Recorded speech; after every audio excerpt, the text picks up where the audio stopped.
마라나타. 내가 매일 기쁘게 오늘도 걸어가고 계시지요.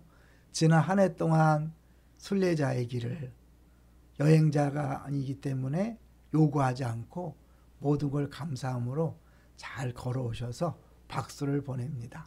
자, 오늘은 당신은 예수님의 보물입니다. 그런 제목으로 같이 말씀을 나눠보려고 하는데요. 요건 우리 수요일 날 하박국 3장을 가지고 11조에 대해 얘기했는데 그 중에 일부를 더 확장해서 같이 보려고 그래요. 사실 우리가 이사야 43장 4절 잘 알고 있죠. 거기 보면 내가 내 눈에 보배롭고 존귀하며 너를 사랑하였은즉 내가 내 대신 사람들을 내어주며 백성들의 내 생명을 대신할 것이다. 그래서 보배롭고라는 것이 보물이란 뜻이잖아요. 하나님 눈에 볼 때 우리가 보물이다. 존귀하다. 이 존귀하다는 것도 대단해요. 이게 존귀하다 원어를 보면 카바드라는 거거든요. 하나님이 영광할 때 쓰는 단어를 써요. 그러니까 하나님 우리를 자랑스럽게 생각한다. 영광스럽게 생각한다. 존귀하게 생각한다. 그런 뜻이죠. 그러니까 하나님 우리를 그렇게 본다는 거예요. 결국 이거는 예수 그리스도가 오셔서 이루어진 거죠. 근데 그 뒤에 보면 내가 너를 사랑하기 때문에 많은 사람들을 대신 내어주면서 구원하겠다. 영어에 보면 exchange라는 표현을 쓰죠. exchange, 많이 줄 것이다. 너를 위해 너의 생명을 해서 바꿀 것이다 라고 얘기해요. 요거를 이제 표준 세번역에서는 이렇게 번역했어요. 내가 너를 보배롭고 존귀하게 너를 사랑하였으므로 너를 대신하여 다른 사람들을 내주고 너의 생명을 대신하여 다른 민족들을 내주겠다. 공동번역은요 더 쉽게 번역해놨죠. 공동번역, 너는 눈에 넣어도 아프지 않을 나의 귀염둥이, 나의 사랑이다.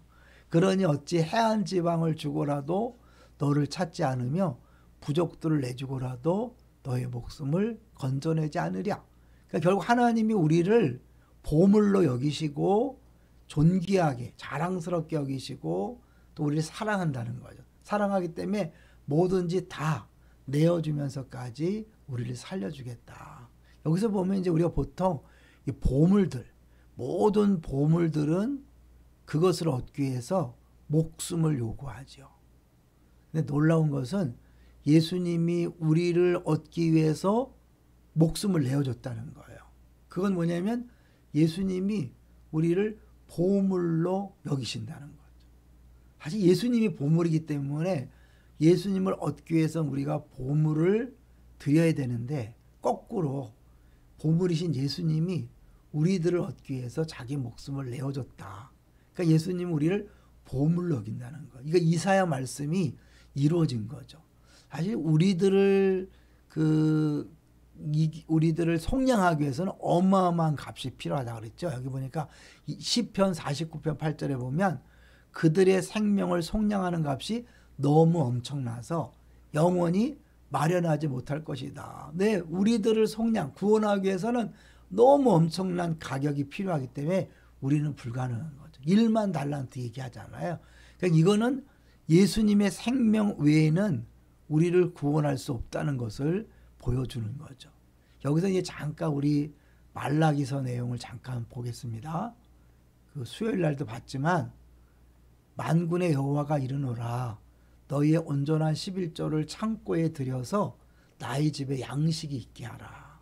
그것으로 자를 시험하여 내가 하늘 문을 열고 너에게 복을 쌓을 것이 없도록 붙지 아니하나 보라 할 때 창고에 들인다 할 때 창이란 단어가 보물이란 뜻이에요. 그래서 요게 원어적으로 보면 이거예요. 이거 보물 창고, 이 오차르라 그래서 보물 창고 요 고자는 어찌 보면 나의 집이란 뜻이거든요. 그러니까 보물 창고에다가 11조를 바쳐라. 그래서 보물을 거기서 쌓아두라는 거죠.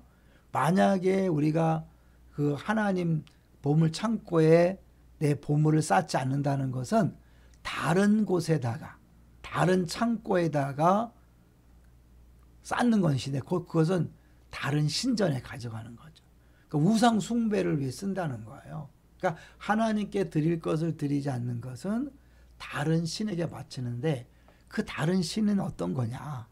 우리 뭐죠 봤죠? 자녀, 안전, 경력, 미모 이렇게 저것이 있으면 내가 행복해질 것이라고 생각하는 그 무엇을 위해 내가 돈을 쓰는 것. 내가 돈을 쉽게 쓰는 그것이 진짜 당신의 신이다. 그러니까 우리가 하나님을 믿는다 하지만 하나님을 위해서 이웃을 위해 쓰는 돈보다도 다른 그 무엇에서 돈을 더 쉽게 쓴다면 그게 진짜 신인 거죠. 그러니까 우상 숭배잖아요. 그리고 그 안에 천국이 없고 행복이 없는 거죠. 그래서 결국 우리들이 이제 그 마음의 보물을 위해서 우리들은 기꺼이 비용을 지불하게 되어 있는데 그 보물을 위해서는 무슨 일이든지 다 하는 거잖아요. 이제 다시 돌아가서 그런데 예수님이 우리를 위해서 자기 목숨을 내어줬다는 것. 그러니까 우리가 그분의 보물이라는 거예요. 여러분 이 마지막 방송 시간에 여러분 꼭 기억하세요. 여러분은 하나님께 보물입니다. 그걸 어떻게 할 수 있느냐? 네, 예수님이 보물이신 예수님이 자기 생명을 내어주면서 우리를 구했잖아요. 맞바꿨잖아요. 그만큼 우리가 같이 해서 예수님 짤이라고 하는데 너무 많이 들어서 실감이 안 나는 것 같아서 하나님의 보물이라는 거죠. 그래서 이 신명기 28장을 잠깐 읽으면 마음을 정리할 텐데요. 여호와께서 너를 위하여 하늘의 아름다운 보고를 여시사 내 땅에 때를 따라 비를 내리시고 내 손으로 하는 모든 일에 복을 주시리. 아름다운 보고 있죠. 우리가 하나님의 창고에다가 보물을 쌓아두면 하나님께서 보물 창고를 열어서 우리에게 부어주는 이게 원리인 거죠. 그동안도 그 하나님을 섬기고 이웃을 섬기는 일에 최선을 다하신 여러분들에게 박수를 보냅니다. 그 모든 것들은 하늘 보물 창고에 쌓아둔 것이고 결국 하나님이 이제 이 상에서 필요한 보물들을 쏟아 부어줄 거예요. 그러니까 2023년 기대해도 좋아요. 앞으로 기대해도 좋습니다. 주님은 뭐 아까워하지 않고 주시는 분이니까요. 두 가지만 기억하세요. 하나님이 우리를 보물로 여기신다. 그렇기 때문에 예수님이 목숨을 내어주면서 우리와 맞바꾸고 우리를 살렸다. 보물입니다. 또 우리가 그동안 이 예수님이 보물이기 때문에 쌓아둔 헌금하고 봉사하고 섬긴 구제한 모든 것들은 보물 창고에 쌓여 있고 이제 그것을 하나님께서 우리의 필요에 따라서 쏟아 부어준다는 사실을 기억하면서 2023년을 기대하고 또 이 우리가 보물인 사실을 기억하면서 다시 한번 신나고 행복하게 사시기를 주의 이름으로 축원합니다. 할렐루야.